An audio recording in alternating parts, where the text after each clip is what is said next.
So my name is Ipora Nyangara Mumbi, or you can call me Zippy. I am the founder and executive director of Haven of Dreams.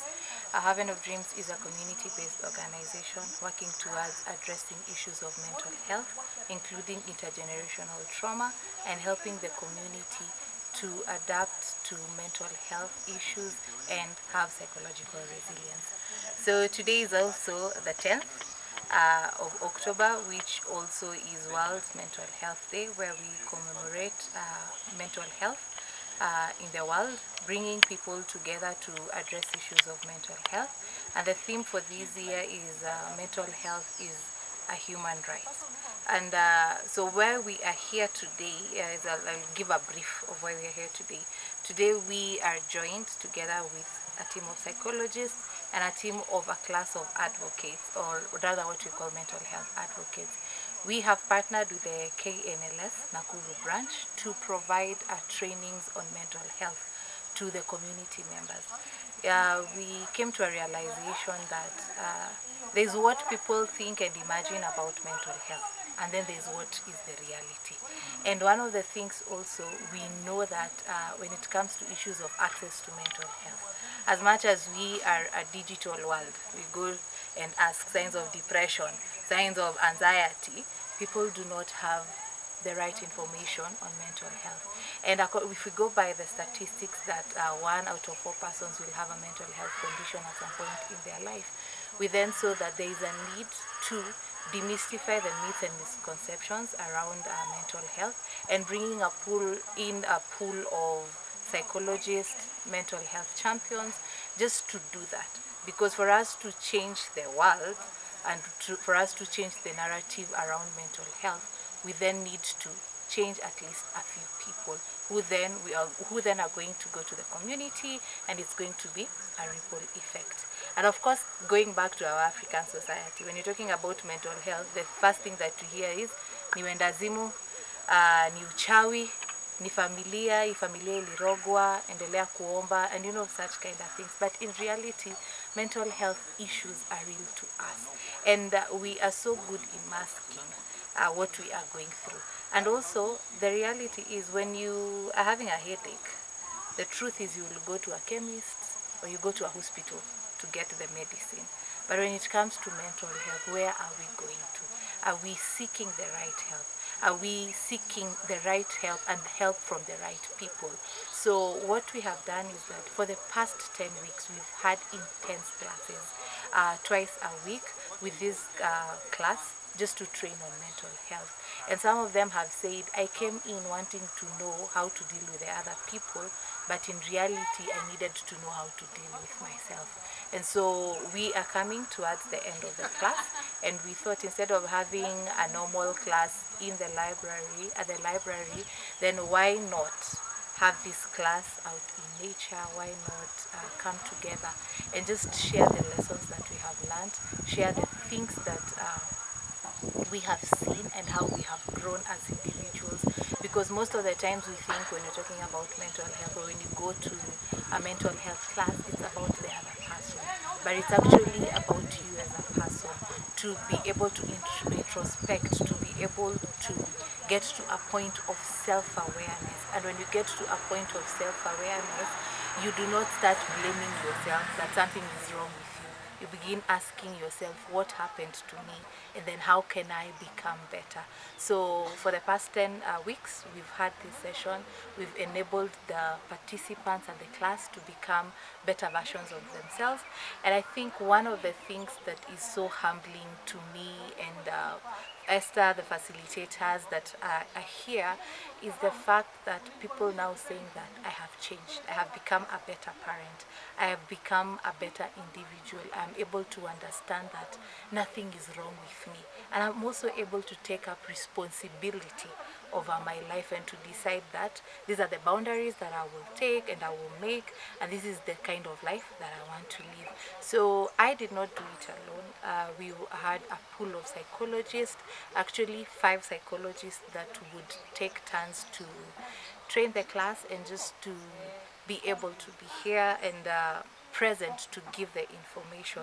And even as we are celebrating World Mental Health, I think one of the challenge that I would give all of us is that it starts, yes, with the home, but then we also have to agree that not all of us have the right information when it comes to mental health, but then also having parents, I want to challenge parents to become intentional in their parenting, to decide that they are going to work on themselves, the inner child, the wounded child in them, so that they're able to become a better parent, so that we can also reduce or mitigate the intergenerational trauma. Then I would also like to challenge the government.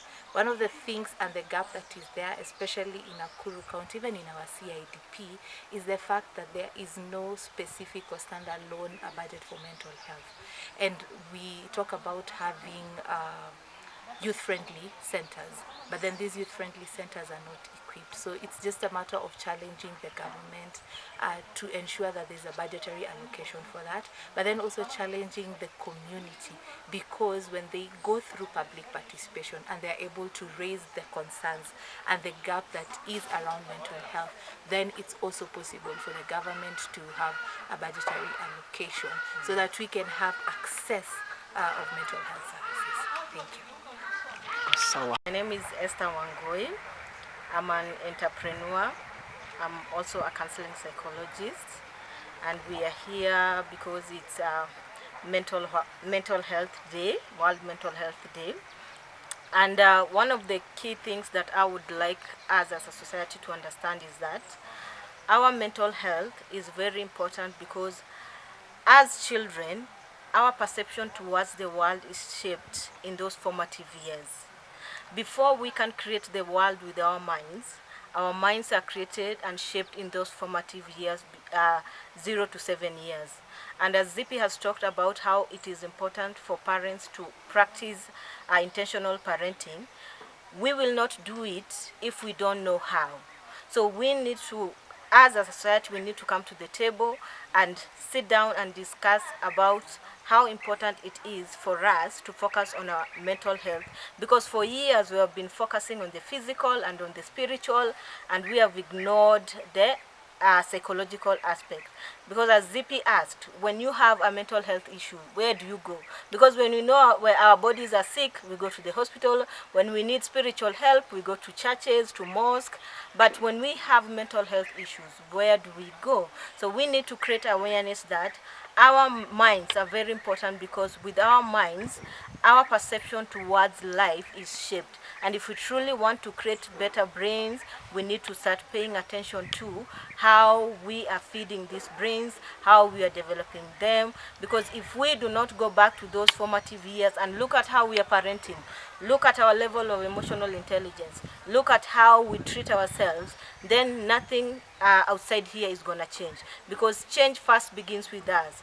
And there's a quote that says that for years you start aiming at changing the world, but finally in the end you realize that the only person you need to change is you, because as you change, then the outside world changes. So we need to pay attention at creating better brains, and we can only do that when we are first intentional with our parenting, when we are intentional with how we feed our minds, and where we go for help when we have issues, because that's also another important aspect. Where do we go for help when we have issues? And we have to change our perception towards therapies, because with that attitude we have towards therapy, then we'll never seek help when we have mental health issues.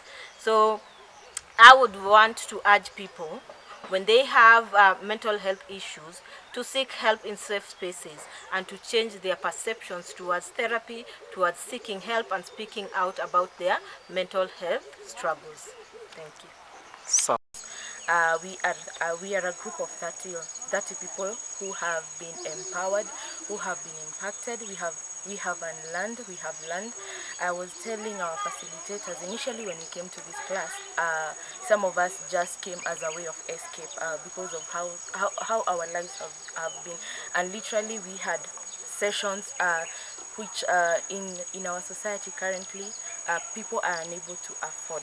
And so this class was impactful. It changed our lives, and we are looking forward, being a mental health day, we are looking forward to changing first our lives, then transforming our other people's lives, because I believe it starts it begins with us. Yeah. My message to the community, first of all, first I will, when the next cohort starts here in Nakuru, I want to challenge you as a community to join. The second thing I want to challenge the community is let us embrace therapy. So let us embrace therapy, let us embrace safe spaces, because we have we have been brought up in a way that to handle everything, and we do not know that we have safe spaces whereby we can have people who give us a shoulder to lean on. To the government, there is a very huge gap in the mental health aspect. We don't have people in high schools because, as Esther has said, these issues go back to the womb. These issues go back to 0 to 7 years. If only kama KNLS wangekuwa sponsored, we have spaces where pregnant mothers can go, and they wanasomewa vitabu when the kids are still in the womb. And if we can create spaces even in high schools whereby psychologists can actually be paid, real psychologists who have practiced psychology, because our class from age 20 to around 60, and ukiangalia most of these issues, you hear somebody tell you tulikuwa na matron in school who was advising me. For me, I would like to challenge the government. Let us have real psychologists. Let us invest in mental health. Let us invest in mental wellness, because by the virtue of investing in young people, by the virtue of investing in our society, then we will have a better society. I'm a pastor, and also I'm a student of psychology, and I've been in this cohort number 10, and I've been trained the issues of mental health. And having a background of a pastor in the ministry and the community, there are so many issues that I've learned that need to be impacted into the people and the parish that I work in.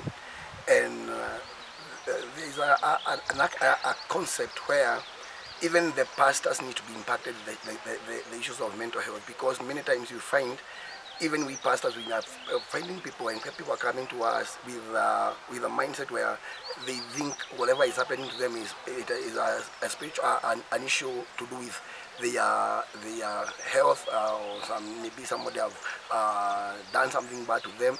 But what they don't know is that the issue they are facing is the issues of mental health, where, and these pastors and all, we as pastors, we are not also able to deal with those issues. We think we are going to pray about this issue and it will go away, and sometimes the issues the people pray for, they don't go away.